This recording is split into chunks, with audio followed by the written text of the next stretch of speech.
Narcissists will be completely done and perish before you when you do this to them. Everyone, welcome to another episode.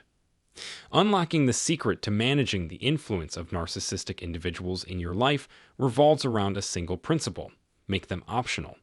Your true necessities, those irreplaceable people and things, inherently hold sway over your decisions and actions. Yet, it's the optional elements that offer a unique advantage. They wield no control over you, simply because they are just that, options. Picture this scenario.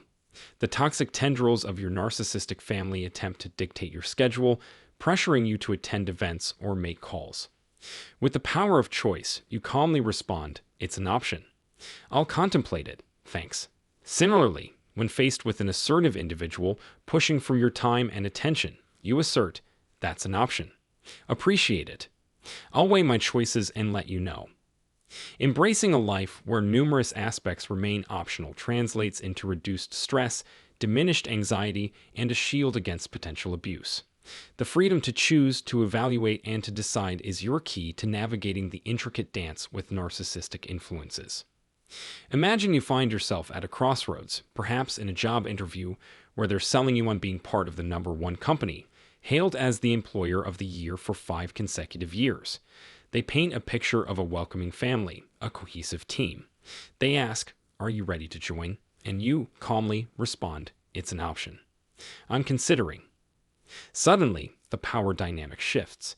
No longer tethered to a desperate need or excessive want, you're in control. You're living out of a place of, "It's optional." Understanding how narcissistic individuals operate is crucial. They possess a knack for manufacturing both need and want in your life. Why? To eliminate your options. Narcissistically abusive people fear your options the most. They don't want you to have choices. Thus, they fabricate want and need. In the toxicity of a relationship, it's easy to lose sight of the plethora of options surrounding you. Consider this scenario. I was shopping recently, and outside the store, a young woman in her mid-20s caught my attention. She was in distress, tears streaming down her face as she paced back and forth, glued to her phone. Unable to resist, I approached her and asked about her situation. She shared, "I had a fight with my boyfriend, he kicked me out of the car, and now he's gone. I don't know where he went, and I've been waiting for him here." This poignant moment captures the essence of trauma, where the belief in having no other options paralyzes you. Reflecting on the encounter, I found myself in a mindset focused on solutions. Can I get you an Uber? Call a friend or family member? Speak to that police officer over there for assistance.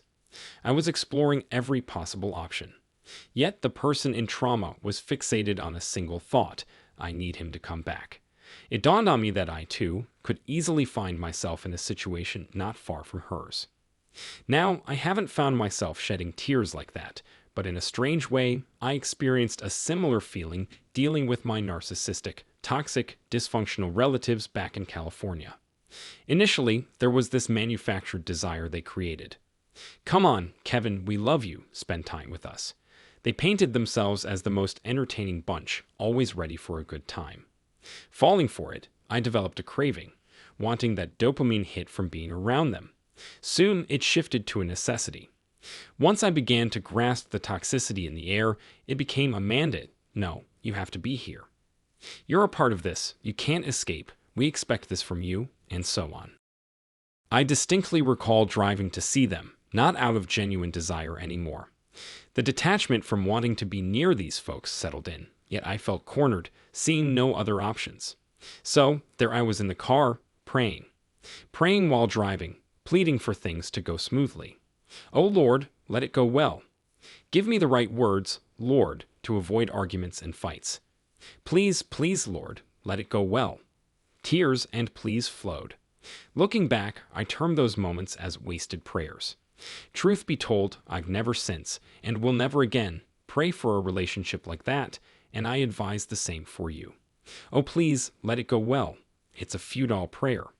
Either the relationship is good or it isn't. There are far more critical things in your life deserving of your prayers than dealing with toxic individuals, hoping your words will magically fix everything. It wasn't until I decided on no contact. Not just that, but I had to uproot myself, moving states away from those people. Across the span of 5 years, being apart taught me a vital lesson, that people, and all things are optional. This realization put me in the driver's seat. You see, it's not about manipulating narcissistic individuals, coercing them into doing what I want. That's not the focus here. It's about exerting control over ourselves, making these people and things optional. It's an exercise in self-control, and the interesting outcome is that they end up being controlled, not by force, but by the fact that you're managing yourself.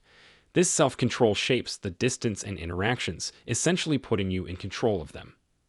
In no time, once you grasp the concept of rendering things and people optional, a curious realization dawns upon you.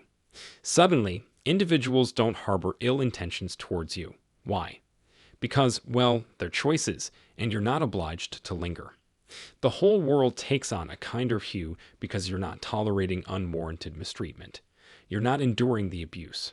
Consider the scenario of that girl I noticed near the store, tearful and distressed.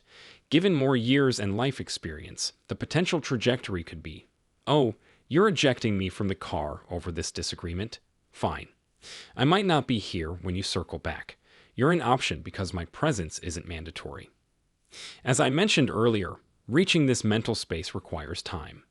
The objective of deeming people and things optional in your adult interactions, your pursuits, even within family dynamics, is that you start choosing what's genuinely beneficial for your life, rather than succumbing to toxicity.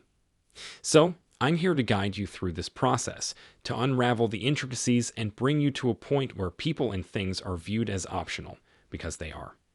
Shatter the scarcity mentality. Scarcity is an illusion. The pool of individuals you can encounter, connect with, the array of jobs available, and the definition of family is boundless. Exercise your options. Explore them. I trust this resonates with you. Share your thoughts in the comments if you align with what I'm conveying. If you're new here, hit subscribe, like the video, share it with someone who might benefit from this message. Until I return, delve into one of the videos handpicked by the YouTube algorithm. I'll catch you next time.